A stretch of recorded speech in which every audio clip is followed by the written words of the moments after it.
Баршаңызға сәлем. Бүгін біз 5 минутта дайын болатын мини панкейктер жасайтын боламыз. Ол үшін бізге 3 ас қасық қант керек болады.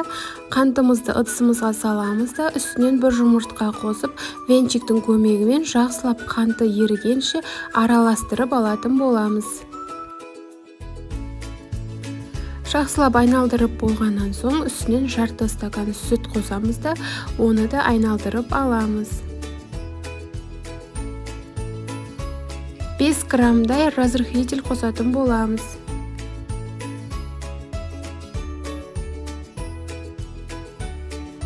Одан кейін үстінен 3 ас қасық ұнымызды саламыз да, ешқандай іртіктері қалмайтындай етіп, венчикпен араластырып аламыз.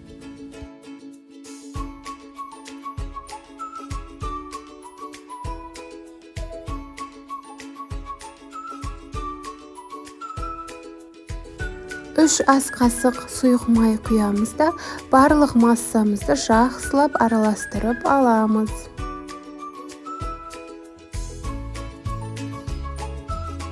Барлық массамыз араласып болғаннан кейін бізде сұйықтығы осындай көлемде болу керек.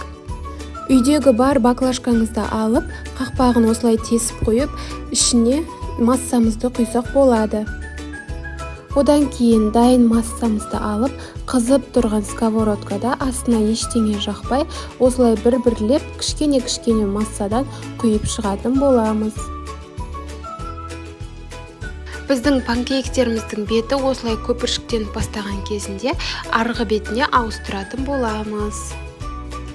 Жалпы панкейктердің екі бетінде 1-1 минуттан пісіріп алатын боламыз. Осылайша біздің дәмді мини панкейктеріміз дайын болды.